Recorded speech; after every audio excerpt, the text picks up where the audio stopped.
हिम्मत मत हारो, मायूस मत हो। याद रखो, सलाहुद्दीन अय्यूबी को जानते हो? जानते हो सलाहुद्दीन अय्यूबी को? तो सलाहुद्दीन अय्यूबी का वाकया कि सलाहुद्दीन अय्यूबी को आकर किसी ने कहा कि उस मस्जिद अक्सा और बैतुल मुकद्दस को हासिल करने के लिए दुश्मन की फौजें कश्तियों से आ रही हैं हजारों की तादाद में। तो सलाहुद्दीन अय्यूबी परेशान हो गया। तो सलाहुद्दीन अय्यूबी रहमतुल्लाह अलैह ने रात के अंधेरे में तहज्जुद गुजारता सलाहुद्दीन अय्यूबी रहमतुल्लाह अलैह।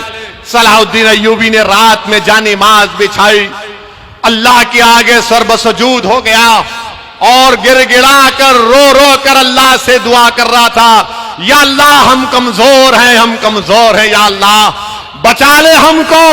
ये जो हजारों की तादाद में कश्तियां आ रही हैं मुझे बर्बाद करने के लिए, अल्लाह तू बचा ले। रात भर सलाहुद्दीन अय्यूबी रोता रहा, सिसकियां लेता रहा और जब फजर की नमाज के बाद सलाहुद्दीन अय्यूबी ने एक अहले दिल से मुलाकात की और उनसे कहा कि हजरत आप भी दुआ फरमाइए कि मेरे मस्जिद अक्सा और बैतुल मुकद्दस के लिए कश्तियां आ रही हैं। तो उस अहले दिल ने सलाहुद्दीन अय्यूबी का हाथ पकड़कर कहा कि बादशाह सलाहुद्दीन, तूने रात में रो कर अपने रब को मना लिया और तेरे आंसुओं की वजह से अल्लाह की रहमत जोश में आई और अल्लाह ने समंदर में तूफान लाकर उन कश्तियों को गरक कर दिया, डुबो दिया।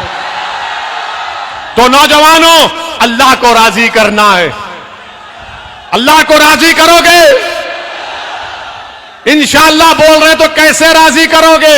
नमाजें पढ़ोगे, मस्जिदों को आबाद करोगे, जुल्म नहीं करोगे, किसी को नहीं मारोगे, मगर जिद्दोजहद करोगे, उठोगे, लड़ोगे।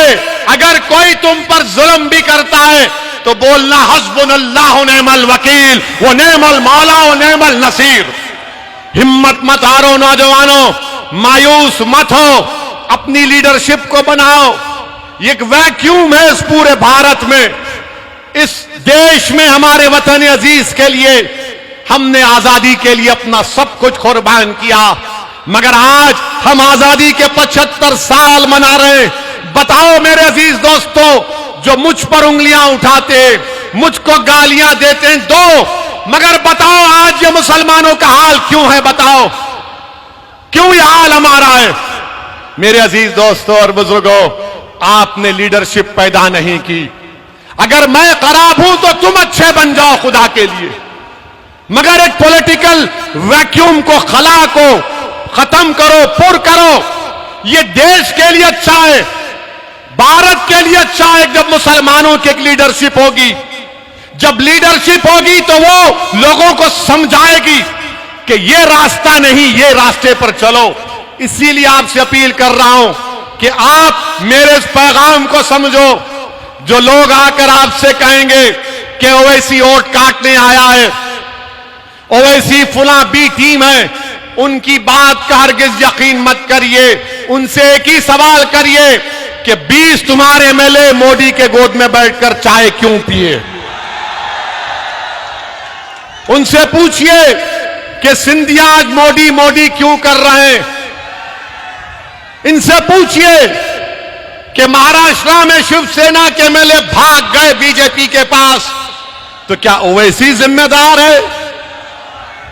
महाराष्ट्र की हुकूमत आज कमजोर पड़ गई, मैं जिम्मेदार हूं उसका।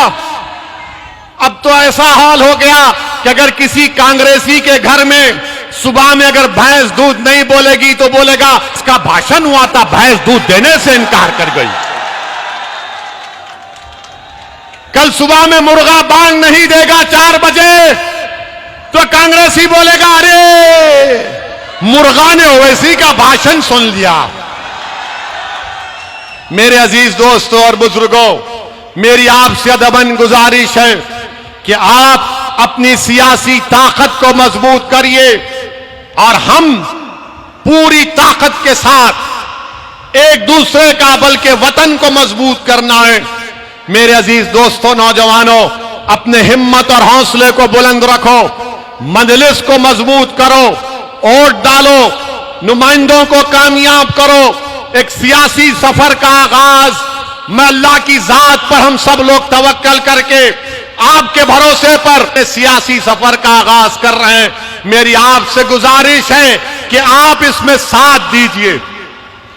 नौजवानों, जिनकी उम्र 20-22 साल है, तुम जब से पैदा हुए तुम भाजपा की सरकार देख रहे हो।